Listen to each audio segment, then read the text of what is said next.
Olá, meu nome é Elisa e eu sou uma das integrantes do Grupo 3. Eu vou apresentar a primeira parte da nossa análise sobre o artigo de reconhecimento de padrões de ressonância magnética em encefalopatias metabólicas e neurodegenerativas em cães e gatos, publicado em 2024 por Maria Miguel Garcês e colaboradores. Nessa primeira parte, eu vou contextualizar o artigo, apresentar os objetivos e a relevância desse estudo. As encefalopatias metabólicas e neurodegenerativas englobam várias doenças que, clinicamente, na maioria das vezes, apresentam sinais neurológicos parecidos, como ataxia, crises epiléticas e alterações no estado mental. Essa semelhança dificulta o diagnóstico e leva à realização de vários exames complementares. A ressonância magnética é uma ferramenta-chave, porque ela permite visualizar padrões de lesão. Por exemplo, se a substância branca ou cinzenta está envolvida. E isso permite direcionar o diagnóstico diferencial. Nesse artigo, os autores buscaram caracterizar esses padrões de lesão para facilitar a interpretação clínica. Nessa figura, por exemplo, nós temos a imagem de ressonância magnética de cão e gato, apresentada pelos autores, e ambos foram diagnosticados com encefalopatia hepática. As regiões mais claras da imagem indicam lesão bilateral e simétrica na substância branca. Esse tipo de lesão foi um dos argumentos que os autores utilizaram para propor um modelo de padronização por ressonância magnética, tema que será mais aprofundado no nosso trabalho. Os objetivos são bem claros. Primeiro, é descrever as características por ressonância magnética em uma grande corte de cães e gatos. Segundo, é agrupar essas doenças por padrão de imagem, ou seja, se afeta só a substância branca, só a substância cinzenta ou as duas. E, por fim, é relacionar esses achados com a literatura disponível, para que os profissionais possam aplicar essas informações na rotina clínica. Esse fluxograma, por exemplo, agrupa diferentes encefalopatias metabólicas e neurodegenerativas, facilitando o raciocínio clínico do veterinário na hora de fechar o diagnóstico. Mas nós vamos falar desse modelo mais para frente. Esse estudo é muito importante porque, além de utilizar um grande número de casos, foram 100 animais utilizados nesse estudo, esse estudo também ele é multicêntrico, ou seja, isso aumenta a confiabilidade dos resultados. Outro ponto importante é que nessa pesquisa os autores conseguiram descrever alguns achados que antes não eram bem descritos em animais, como, por exemplo, o envolvimento de núcleos cerebelares na encefalopatia hepática. E também um padrão específico de mielinólise que inclui o fascículo longitudinal superior. Essas descobertas são muito importantes porque elas aprimoram o raciocínio diagnóstico quando avaliamos uma imagem de ressonância magnética. E com isso, ao invés de utilizar de uma lista gigante e inespecífica de hipóteses, eu consigo priorizar o diagnóstico, utilizar de exames confirmatórios e até o manejo clínico de forma muito mais rápida. Portanto, a proposta do estudo vai ser mais discutida e aprofundada no decorrer do nosso trabalho. Com isso, o próximo integrante vai apresentar mais sobre a metodologia do estudo. Obrigada. Dando sequência, agora eu vou apresentar a metodologia utilizada pelos autores. Bom, esse foi um estudo multicêntrico, retrospectivo e descritivo realizado em 17 instituições veterinárias de referência. A proposta foi reunir um grande número de casos confirmados de encefalopatias metabólicas e neurodegenerativas em cães e gatos e analisar de forma padronizada os exames de ressonância magnética. Ao todo foram avaliados 100 animais, 81 cães e 19 gatos, representando uma das maiores amostras publicadas na medicina veterinária sobre esse tema. Para garantir a qualidade dos dados, os autores tiveram critérios rigorosos de seleção. Foram incluídos apenas animais que apresentavam sinais clínicos neurológicos compatíveis com a doença e que possuíam exames clínicos e neurológicos. Além disso, todos os pacientes deveriam ter passado pela ressonância magnética de alto campo, com protocolo mínimo de imagem T2, FLAIR, T1, antes e depois. Quando disponível, também foram usadas sequências complementares como a T2, DWI e ADC. que ajudavam a diferenciar edemas e alguns tipos de alterações. Casos com dados incompletos ou com suspeitos de doença inflamatória, infecciosa ou neoplásica foram excluídos, para evitar interpretações equivocadas. Um dos pontos mais fortes da metodologia é a padronização entre os centros participantes. Todos seguiram o mesmo protocolo e processamento de imagens, e os exames foram revisados por 2 radiologistas especializados, garantindo consistência nos resultados. O software foi utilizado para a análise das imagens. Essa ferramenta permite medir áreas, comparar planos e avaliar a intensidade do sinal com precisão, além de armazenar dados de forma padronizada para análise posterior. Essa padronização foi fundamental para o estudo, como espessura de corte, alinhamento ou contraste. Podem alterar completamente o aspecto da lesão.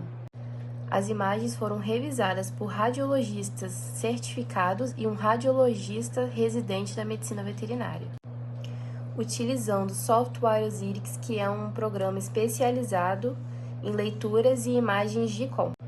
As análises foram feitas individualmente para reduzir erros de interpretação. Antes da avaliação, os pesquisadores criaram um mapa anatômico de referência, baseado em livros de neuroanatomia veterinária, que orientou a leitura das imagens e garantiu a uniformidade entre as instituições participantes. Os autores analisaram um conjunto de qualitativas e quantitativas das imagens. As principais foram localização anatômica das lesões, o tipo de substância envolvida, simetria e bilateralidade, intensidade de sinal nas sequências T1, T2 e flare, e alterações de volume, se o cérebro estava normal, aumentado ou atrofiado. Essas variáveis são importantes porque ajudam a distinguir doenças metabólicas. Resumindo, o padrão da imagem orienta já o raciocínio para o diagnóstico. Durante a análise, cada exame foi classificado conforme as variáveis, como volume cerebral, tipo de substância envolvida, padrão de sinal nas sequências, presença de contraste, além da simetria e definição das lesões. Esses parâmetros permitiram comparar os casos e agrupar as doenças com padrões semelhantes, o que foi fundamental para que o estudo chegasse à proposta de classificação apresentada mais adiante. Durante a análise, cada imagem foi cuidadosamente analisada, levando em conta as variáveis estabelecidas. As lesões foram classificadas de acordo com sua localização anatômica. Um exemplo prático está nessa figura a seguir, que mostra imagens de T2 em cães com acidúria. Observamos áreas hiperintensas bilaterais e simétricas, características típicas de doenças metabólicas. A metodologia desse estudo é um ótimo exemplo de como a padronização e a análise detalhada fortalecem a ciência veterinária. Ela permite que resultados obtidos em diferentes instituições possam ser comparados e replicados. Além disso, essa abordagem cria uma base para futuros protocolos de triagem em neurologia veterinária e para o desenvolvimento de banco de dados de neuroimagem, que serão essenciais no avanço da medicina de precisão. Portanto, a metodologia não só garante credibilidade nos resultados, como também contribui diretamente com o aprimoramento da prática e científica. Em resumo, foi uma metodologia bem estruturada que deu suporte à análise dos resultados. Essa padronização entre os diferentes centros é o que garante maior confiabilidade e segurança nos resultados do artigo. Em seguida, o próximo integrante irá apresentar os principais resultados e discutir esses achados. Dando continuidade, agora eu vou abordar os principais resultados encontrados. Os autores analisaram um total de 100 casos, sendo 81 deles cães e 19 gatos. As doenças mais frequentes foram a encefalopatia hepática, a acinúria, L2-hidroxiglutarica, a lipofucinose seroide neuronal e a doença de Lafora. Um dos achados mais marcantes foi a presença de lesões bilaterais e simétricas em 88% dos casos. Esse tipo de padrão é típico de doenças metabólicas, pois reflete alterações sistêmicas e são processos inflamatórios localizados. Além disso, também, a maioria das lesões foi observada na substância branca, especialmente nas regiões subcortais e periventriculares, enquanto nas doenças degenerativas, o envolvimento se estendia também aos núcleos de base e cerebelo. Entre as doenças mais frequentes estavam a encefalopatia hepática, a acidúria L2-hidroxiglutarica, a lipofucinose seroide neuronal e a doença de Lafora. Cada uma dessas doenças apresentou características próprias nas imagens de ressonância magnética. Na encefalopatia hepática havia hiperintensidade dos núcleos da base, associada à disfunção metabólica no fígado. Na acidúria L2-hidroxiglutarica, as lesões eram bilaterais e afetavam principalmente a substância branca subcortical. Já na lipofucinose seroide neuronal, o padrão era de atrofia cortical e cerebelar e com acúmulo de pigmentos intracelulares. E já na doença de Lafora, observa-se perda difusa de volume cerebral e discreta dilatação ventricular. Esses resultados confirmam que o tipo de substância envolvida e a simetria das lesões são fundamentais para direcionar o diagnóstico diferencial. Os pesquisadores agruparam as doenças conforme o tipo de substâncias envolvidas e o volume cerebral. Essa abordagem gerou um sistema de reconhecimento de padrões por ressonância magnética, semelhante aos usados na neurologia humana. Um dos achados mais interessantes foi o envolvimento dos núcleos cerebelares na encefalopatia hepática, algo inédito em medicina veterinária. Também foi identificado o comprometimento do fascículo longitudinal superior em casos de mielinólise. Por exemplo, as doenças metabólicas apresentaram lesões simétricas na substância branca, enquanto as degenerativas exibiram atrofia cortical e alterações cerebelares progressivas. Esses padrões não apenas auxiliam o diagnóstico, mas também ajudam a compreender a fisiopatologia das doenças. Essas informações reforçam o valor da RM não apenas como ferramenta diagnóstica, mas também como instrumento de pesquisas clínicas e patológicas. Entre os pontos fortes do artigo estão a quantidade de amostras e a padronização dos protocolos de imagem. Há limitações importantes. Os protocolos não foram totalmente uniformes entre os centros. Nem todos os casos tiveram confirmação histopatológica e o estudo não aplicou análises estatísticas. Mesmo assim, os resultados são consistentes e reforçam o valor da ressonância magnética como ferramenta diagnóstica em doenças neurológicas de origem metabólica e degenerativa. Em resumo, o artigo mostra que a ressonância magnética é essencial para o diagnóstico diferencial dessas encefalopatias e propõe um modelo de reconhecimento de padrões que pode ser aplicado à rotina clínica. Trata-se de um avanço importante, pois aproxima a veterinária da neuroimagem aplicada em humanos, ampliando o potencial diagnóstico e científico.